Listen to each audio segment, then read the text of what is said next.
Hey everybody, welcome to the top 5 surplus pistols of 2020 under $500 video.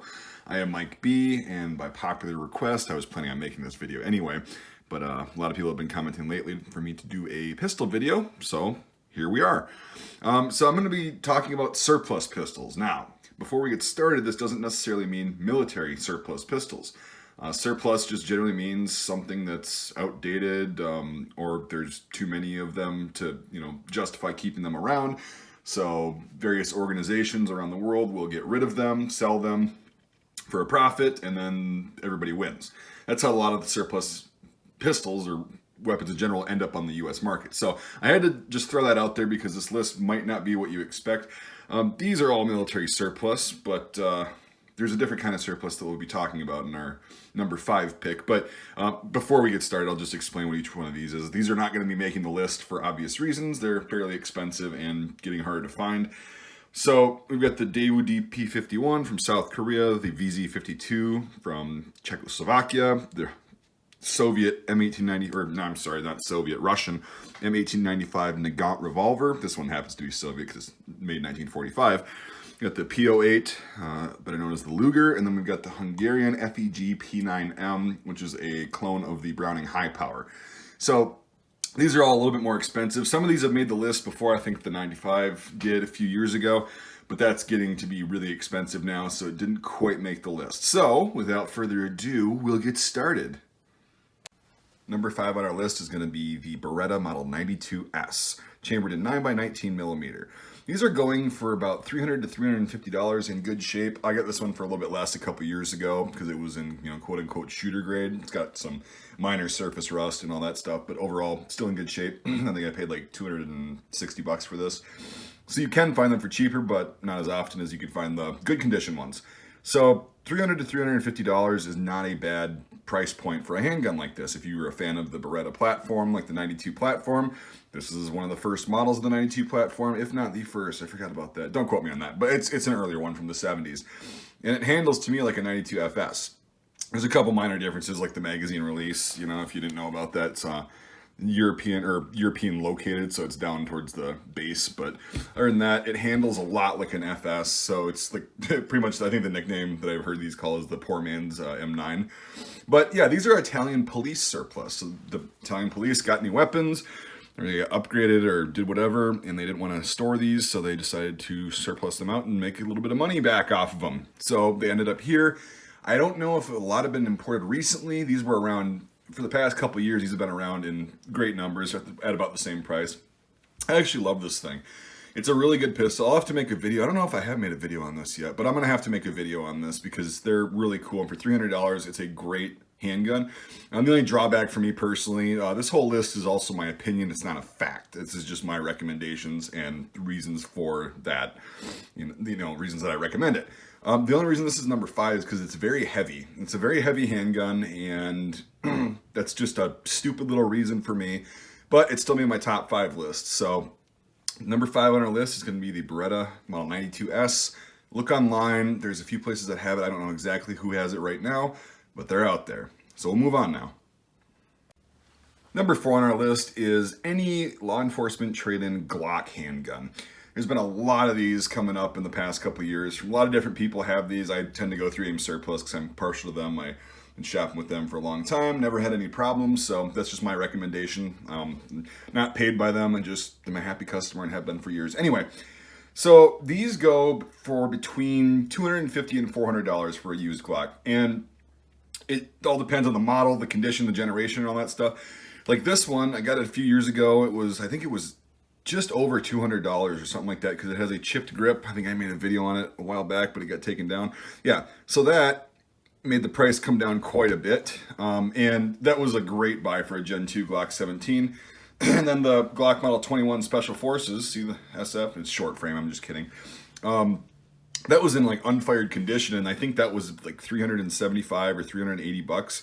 Which new they're like over $500. So that was a great deal. You can get these from, like I said, a lot of different places, and it's your preference. It's the cool thing about Glock. I'm not a Glock fanboy, as you guys know. I think they work. I think they're cool. I'm okay with them.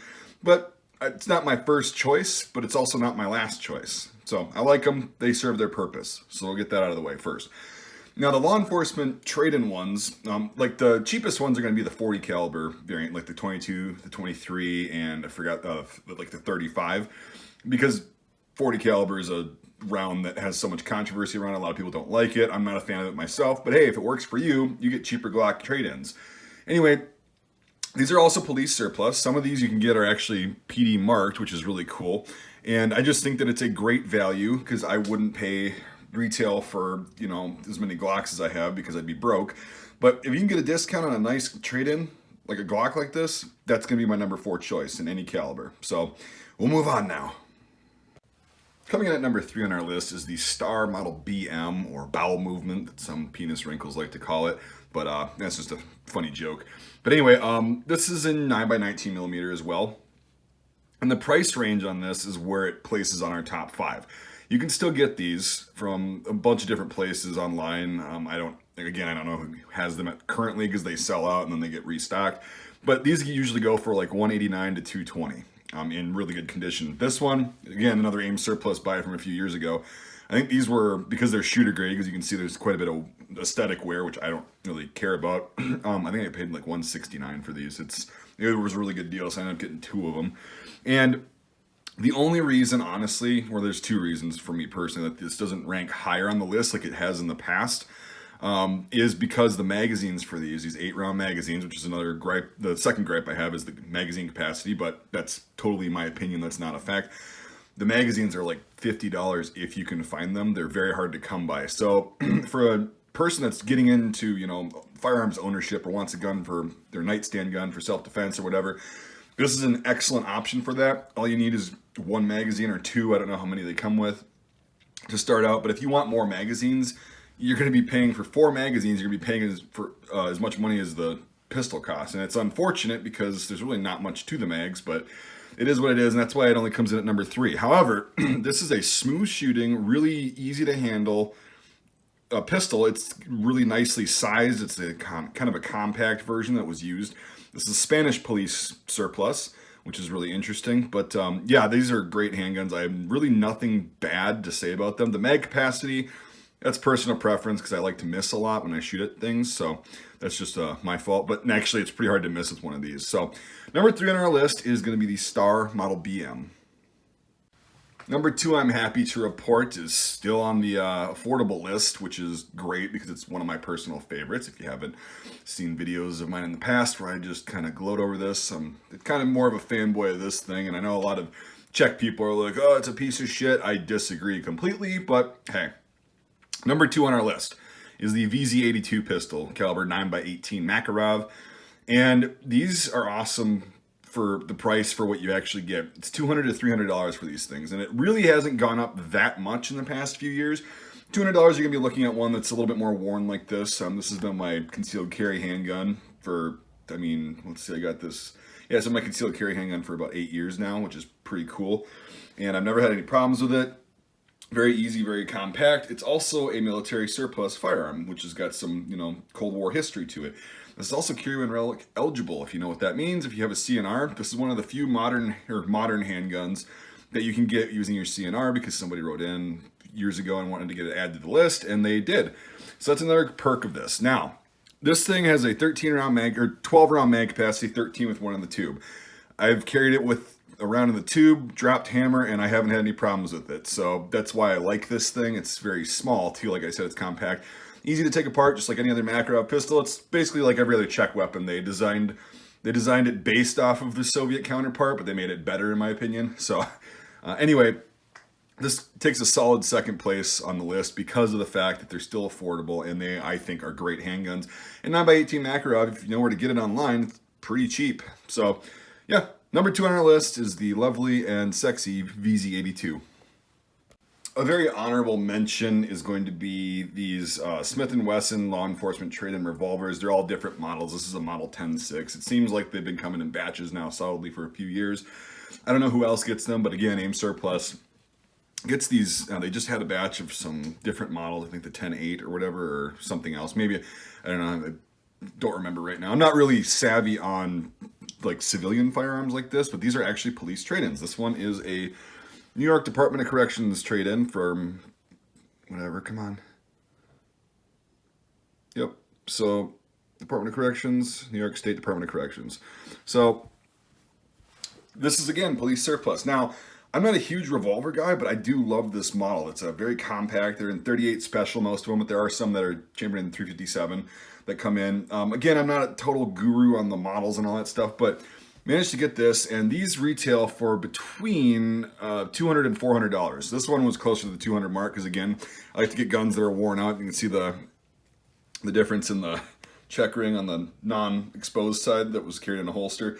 So yeah, I mean, it's just little things like that that are aesthetic. This thing shoots great. It functions well. It's very comfortable, and it's got some cool like stateside history to it too. To it as well. Jeez, kind of like sounded like I was stuttering there. Anyway, yeah. So these are really nice. If you're a revolver person, these are great surplus revolvers, and they're priced totally right. So honorable mention. Didn't quite make the list because I'm personally not a revolver shooter and I don't know much about them. But if you are, that's what you want to do. So check Game Surplus. I think they still have some up at the time of me making this video. Not this model, but other models.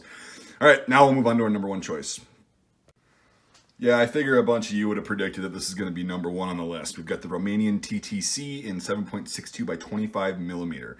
Now, the price range on these lately and historically has been about $190 to $220. Like, I'm gonna go on a limb and say that any Tokura variant that you can find for between $190 and say $250 for the Yugo M57 is a great deal. Specifically this one though, because these seem to be the cheapest ones around. So yeah, that's why I picked the Romanian one. So I have a few of these. I've converted one to 9mm. If you want to go that route and all that stuff, you can get kits for that. I don't think you can find a better value for a military surplus pistol with history than the Romanian TTC right now. There's people that bought, you know, the Soviet TT-33s back in the day for dirt cheap and just hung on to them.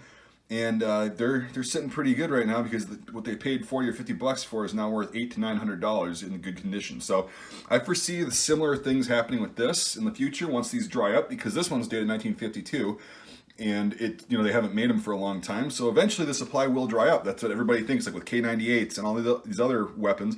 They were like, oh, well, they'll always be around. Well, they dry up and then supply is gone and demand increases and you get price increases, and it's harder to obtain these things because everybody's hanging on to them. So not only are these collectible and they have historic value, but they're also great shooters. The 7.62 by 25 millimeter is a great, fantastic cartridge.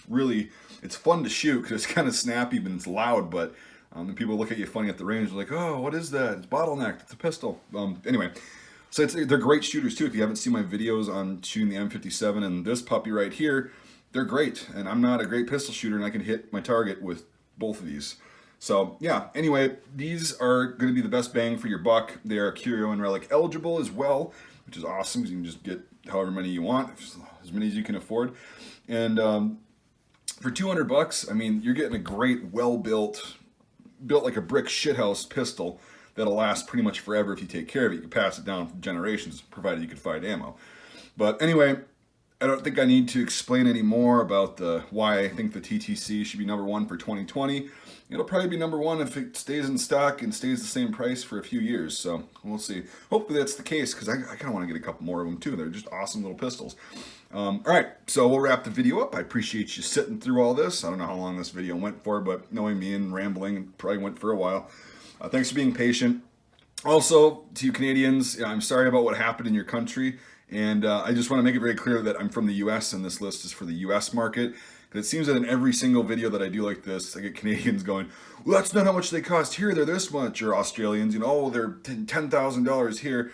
It's like, I get that. And I feel for you guys. I really do. But this is pertaining to the US market and what's available in the US. So, which is most of my audience, which is fine. But anyway, yeah, so I just wanted to clear that up, give you a little disclaimer. So yeah, I understand you guys' pricing is different. Some guns are lower price, some guns are higher price. It is what it is.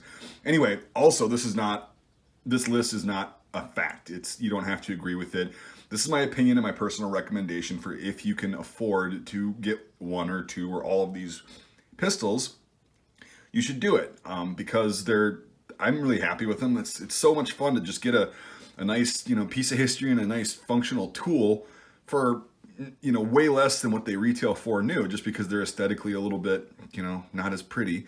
But yeah, so I enjoy this. I have a passion for this, as you probably realized in my other previous videos. So that's why I'm making these lists, is to recommend people that don't really know, or they're just getting into the firearm game and they really don't know what to get. So yeah, anyway, hope you enjoyed it.